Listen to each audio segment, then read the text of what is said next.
Jumpa lagi kita dalam pembelajaran Ilmu Pengetahuan Alam bersama Ibu Haki Andika Siregar dari SMP Negeri 3 1 Atap Kundur.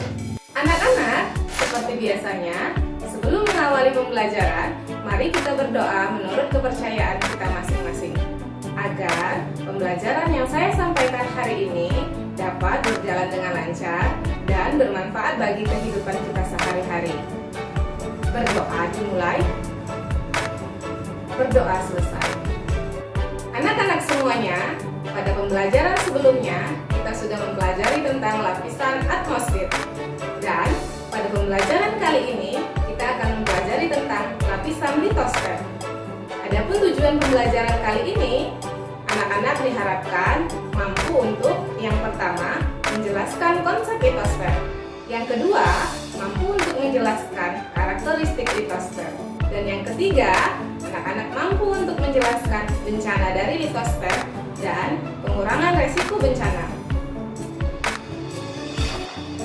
Anak-anak, mari kita simak materi kita hari ini.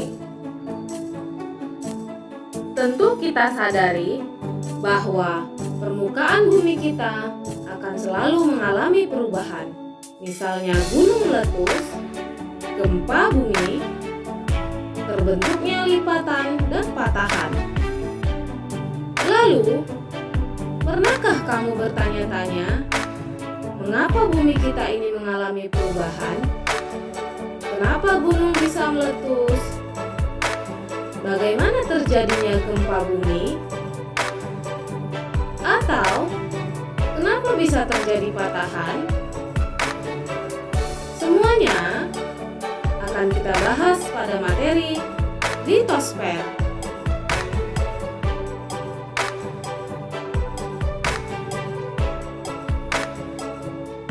Litosfer berasal dari bahasa Yunani yaitu litospaira.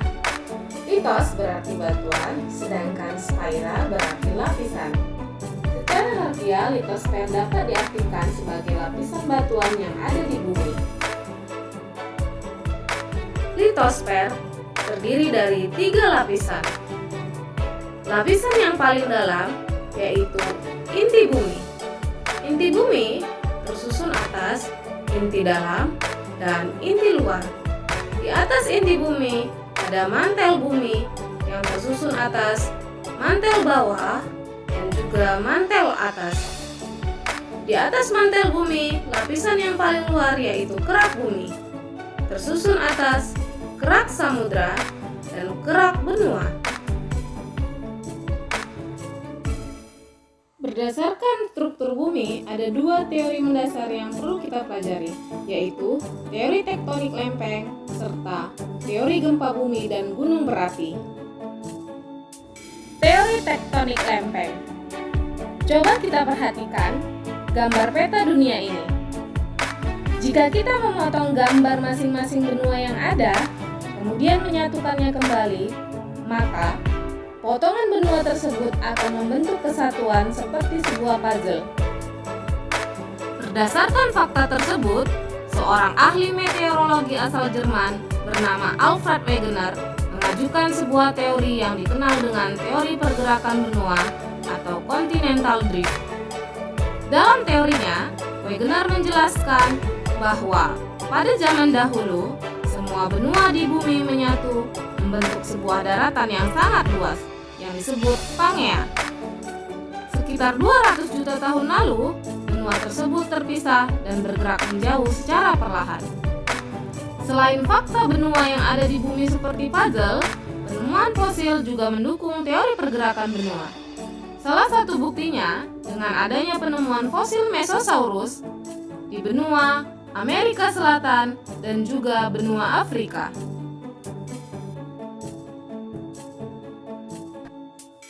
Selain fosil Mesosaurus, penemuan fosil lainnya juga mendukung teori pergerakan lempeng. Beberapa penemuan fosil tersebut antara lain fosil Sinognathus yang ditemukan di benua Amerika Selatan dan juga benua Afrika. Fosil Lystrosaurus yang ditemukan di Afrika, India, dan Antartika. Ada juga fosil tumbuhan Glossopteris yang ditemukan di Amerika Selatan, Afrika, India, Antartika, dan juga Australia. Akan tetapi, teori pergerakan benua yang diajukan Wegener tidak dapat menjelaskan bagaimana benua berpisah dan bergerak menjauh. Oleh karena itu, teori pergerakan benua Wegener ditolak oleh para ahli pada saat itu.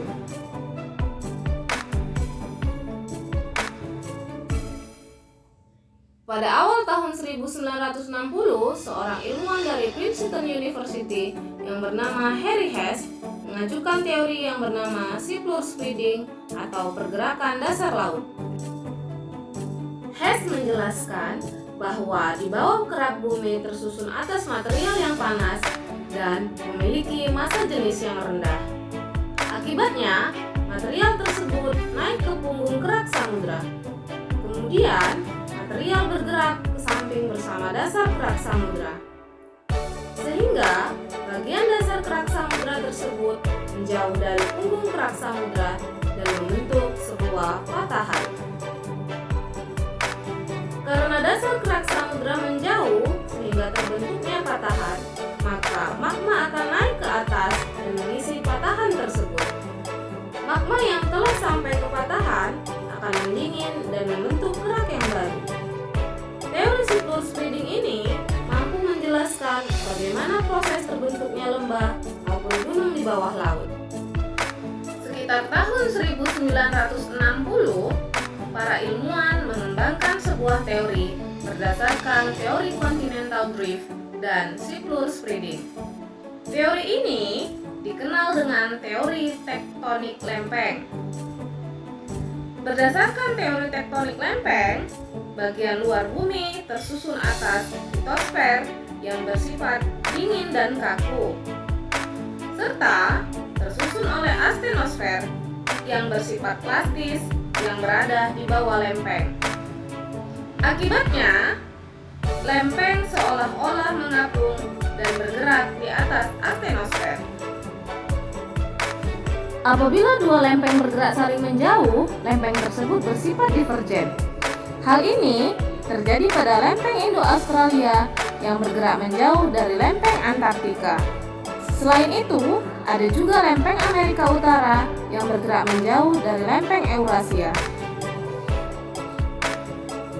Jika terdapat dua lempeng yang saling mendekat, maka pergerakan tersebut disebut konvergen.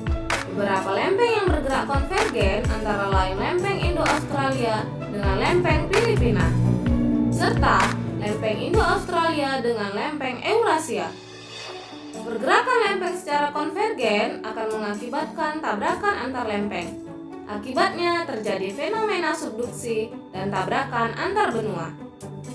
Subduksi merupakan hasil tabrakan lempeng samudra dengan lempeng benua yang mengakibatkan lempeng samudra menyelusup ke bawah lempeng benua. Salah satu akibatnya adalah terbentuknya palung laut. Palung yang paling terkenal adalah Palung Mariana. Bentuknya sangat besar seperti bulan sabit. Lekukan yang seperti luka di kerak bumi ini membentang sepanjang 2.550 km. Palung ini merupakan batasan di mana dua lempeng tektonik bertemu. Zona subduksi di mana lempeng Pasifik disubduksi di bawah lempeng Filipina. Palung Mariana merupakan palung yang paling dalam yang memiliki kedalaman 11 km. Pergerakan lempeng secara konvergen juga mengakibatkan tabrakan antar benua. Tabrakan antar benua terjadi ketika kerak benua bergerak saling mendekat. Salah satu fakta terjadinya tabrakan antar benua adalah terbentuknya pegunungan Himalaya. Gerakan transform atau sesar mendatar merupakan gerakan lempeng yang saling bergesekan dalam posisi yang sama datar dan sejajar dengan berlawanan arah. Contohnya adalah sesar San Andreas di California, Amerika Serikat yang memiliki panjang kurang lebih 1.300 km. Tahukah kamu apa yang menyebabkan terjadinya pergerakan lempeng?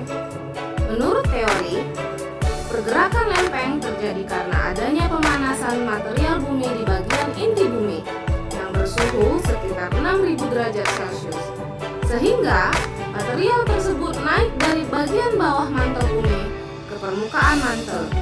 Material yang ada di permukaan akan turun ke bagian bawah mantel, mengalami pemanasan, dan akan naik kembali ke permukaan mantel. Mirip dengan air yang sedang dipanaskan yang mengalami perpindahan kalor secara konveksi. Gempa bumi terjadi akibat batuan pada lempeng mengalami perubahan bentuk atau deformasi secara perlahan dalam jangka waktu tertentu. Ketika batuan tersebut mengeras atau menegang, maka energi potensialnya terus bertambah. Ketika lempeng bergerak atau patah, maka energi tersebut dilepaskan. Energi tersebut mengakibatkan terjadinya getaran yang merambat melalui material bumi lainnya. Semakin besar energi yang dilepaskan, maka getarannya akan semakin terasa. Ketika lempeng patah menjadi dua bagian, maka masing-masing bagian akan bergerak menjauh. Daerah lempeng yang patah tersebut dinamakan fault atau patahan atau sesar. Misalnya, sesar turun, sesar naik, dan sesar geser kanan serta sesar geser kiri. Pusat gempa di kedalaman bumi dinamakan hiposentrum, sedangkan pusat gempa yang berada di permukaan bumi dinamakan epicentrum. Ilmu yang mempelajari gempa bumi disebut seismologi. Adapun ilmuwan yang mengkaji gempa bumi disebut ahli seismologi atau seismolog. Alat yang digunakan untuk mencatat data gelombang seismik adalah seismograf.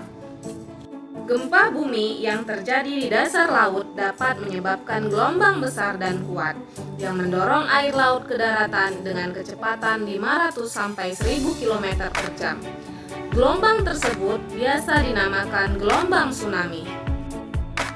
Naiknya magma ke permukaan menyebabkan terjadinya erupsi. Magma yang keluar dan mengalir di permukaan bumi saat terjadinya erupsi disebut lava. Gunung berapi memiliki lubang yang berbentuk melingkar di daerah puncaknya yang disebut kawah. Saat erupsi terjadi, magma dan material lainnya dimuntahkan melalui kawah gunung berapi. Indonesia terletak di dalam cincin api Pasifik, mengakibatkan Indonesia banyak terbentuk gunung api. Hal tersebut dikarenakan letak Indonesia berada di jalur pertemuan lempeng Eurasia dan Indo-Australia. Ada sekitar 150 gunung berapi yang membentang dari Pulau Sumatera, Jawa, Bali, Nusa Tenggara, Sulawesi, hingga Kepulauan Maluku. Rangkaian gunung api tersebut mengakibatkan Indonesia sering mengalami gempa. Tindakan yang perlu kita lakukan untuk pengurangan resiko bencana yaitu 1. Tindakan tanggap sebelum gempa bumi terjadi. 2. Tindakan yang harus dilakukan ketika gempa bumi terjadi. 3. Tindakan setelah gempa bumi terjadi.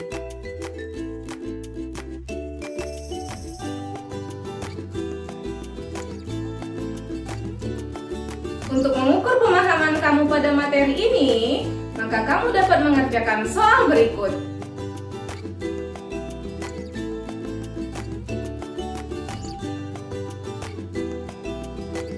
Setelah kamu mengerjakan soal yang Ibu berikan tadi, kamu dapat menyerahkan pekerjaan kamu kepada guru bidang studi kamu masing-masing. Anak-anak, dari materi yang sudah Ibu jelaskan tadi, maka kita dapat mengambil kesimpulan yang pertama, litosfer merupakan lapisan bumi yang terdiri dari batuan. Yang kedua, Indonesia merupakan negara yang terletak di dalam cincin api Pasifik. Hal tersebut menyebabkan Indonesia sering mengalami terjadinya gempa bumi. Anak-anak semuanya, bagaimana? Apakah kalian sudah paham tentang materi yang Ibu jelaskan tadi mengenai litosfer? Jika kalian belum paham, Ibu mengharapkan kalian dapat mengulangi video ini sekali lagi. Sampai berjumpa di pertemuan berikutnya. Assalamualaikum warahmatullahi wabarakatuh. Sampai jumpa.